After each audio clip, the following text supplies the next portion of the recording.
အခုသင်ခန်းစာကတော့ noun ဖြစ်ပါတယ်ဆိုတော့ noun ကိုမြန်မာလိုဘယ်လိုခေါ်မလဲဆိုရင်တော့ noun ပေါ့နော်ဆိုတော့သူ့ရဲ့ definition ကိုကြည့်ကြည့်မယ်ဆိုရင်ဗာလဲပေါ့နော်သူကဗာလဲဆိုရင်လူတိရစ္ဆာန်နေရာအရာဝတ္ထုတွေရဲ့အမည်တွေနော်နာမည်တွေကို noun လို့ခေါ်တယ်ဆိုတော့လူဆိုရင်ဘယ်လိုလူလဲယောက်ျားမိန်းမနော်နောက်ပြီးတော့အဲ့လူဆိုတဲ့အရာနော်ဆိုတော့ဥမာယောက်ျားမိန်းမမှာဥမာဦးမောင်မောင်ဒေါ်အေးအေးဆိုတော့ဒါတွေဒီနာမည်တွေအဲ့ဒါတွေဒီပါလေ noun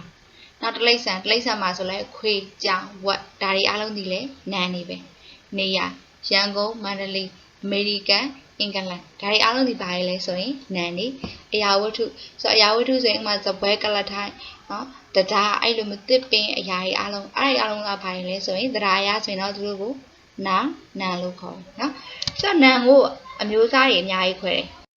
အဲ့ဒီအမျိုးအစားတွေအများကြီးထဲမှာမှအခြေခံအဆင့်မှာတကယ်ကိုမှတ်ဖို့သိဖို့လိုတဲ့ noun နှမျိုးပြပြပေးမယ်ဆိုတော့အဲ့ဒီ noun နှမျိုးကဘာလဲဆိုရင် countable noun ရေတွက်လို့ရတဲ့ noun နဲ့ uncountable noun ရေတွက်လို့မရတဲ့ noun ဆိုပြီးတော့နှစ်မျိုးခွဲတယ်နော်တစ်ခုချင်းစီကြည့်ကြည့်အောင် uncountable noun ရေတွက်ရမရတဲ့အရာ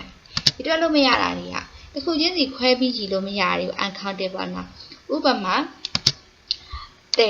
တဲဒီတပွင့်နှစ်ပွင့်လို့ရေးလို့မရနော်လေဆိုလဲလေတစ်ခုလေနှစ်ခုလို့ရေးလို့မရတစ်ပင်ဆိုရင်လဲစပင်ဆိုရင်လဲခေါင်းပေါ်မှာရှိတဲ့စပင်တွေအများကြီးကိုစပင်တစ်ချောင်းနှစ်ချောင်းလို့ရေးလို့မရတကြားသည်လဲတပွင့်နှစ်ပွင့်မရေးနိုင်ဘူးဆိုတော့ဒါတွေအားလုံးကိုတစ်ခုချင်းစီခွဲပြီးတော့မှရေးလို့မရတဲ့အရာတွေအားလုံးဒီ uncountable noun ရေးတွက်လို့မရဘူးမှတ်ထားမယ်ဆိုတော့နောက်တစ်ခုက countable noun ရေးတွက်လို့ရတယ်နော်တစ်ခုနှစ်ခုဆိုတော့သုံးခုစသဖြင့်ရေးလို့ရတဲ့အားလုံးဒီ countable noun တွေနော်ဆိုတော့ရေးလို့ရတာတစ်ခုနှစ်ခုအနေနဲ့ရေးလို့ရသမျှအားလုံးဒီ countable ပဲနော်ကလဒီမှာဆိုရင် chair book boy apple နော်ဒါတွေနမူနာပေးထားတယ်ဒါတွေဆိုရင် countable noun ရေးတွက်လို့ရတယ်ဆိုတော့ရေးတွက်လို့မရတာတွေကိုခဏထားပြောလို့ရေးတွက်လို့ရတဲ့ noun တွေကြောင်းအရင်ဆုံးပြောကြည့်မယ်နော်ဆိုတော့ရေးတွက်လို့ရတဲ့ noun တွေကိုလည်းတစ်ခါနှစ်မျိုးခွဲမယ်နော်ပထမတစ်ခုဒီ singular noun နောက်တစ်ခုဒီ plural noun singular သည်အနည်း plural သည်အများဟုတ်ပြီဘယ်လိုຢာတွေကအနည်းလဲဘယ်လိုຢာတွေကအများလဲကြည့်မယ်နော်ဆိုတော့ singular noun အနည်းတွေကိုကြည့်ကြည့်ရအောင်နော်တစ်ခုတစ်ကောင်တစ်ယောက်စသဖြင့်နော်အရေးအတွက်တစ်ခုရှိရဲ့ noun တွေကို singular နော်တစ်ခုဆိုရင် singular ပဲနော်အနည်းပဲဆိုတော့ boy ယောက်ျားလေးဆိုတော့ယောက်ျားလေးတစ်ယောက် one boy အဲ့ဒါဆိုရင်လေ singular chair a chair singular city a city singular apple one apple ဒါမှမဟုတ် an apple ပန်းဒီတစ်လုံးဒါရေးဆိုရင်လည်း singular တွေပဲเนาะဆိုတော့ plural ဒီအများဟုတ်ပြီဘယ်လိုဟာတွေကအများလဲเนาะတစ်ခုထပ်ပေါ်ရင်အများပဲ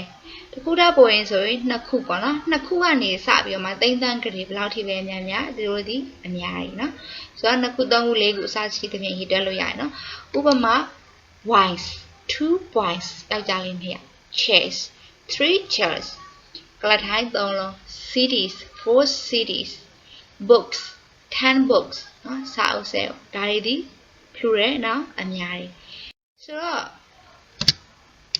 နမူနာပေးထားတဲ့ singular noun နဲ့ plural noun တွေပေါ့เนาะဆိုတော့ဒီမှာသတိထားကြည့်ပါရေးထားတဲ့ပုံစံချင်းမတူဘူးเนาะ singular အနည်းဆိုလို့ရှိရင်သူရဲ့နောက်မှာ ses မပါဘူးเนาะအများဆိုရင် ses ပါတယ်เนาะဆိုတော့သူ့ကိုရေးပုံရေးနည်းကလည်းဒီတိုင်းရတယ်ဆိုတော့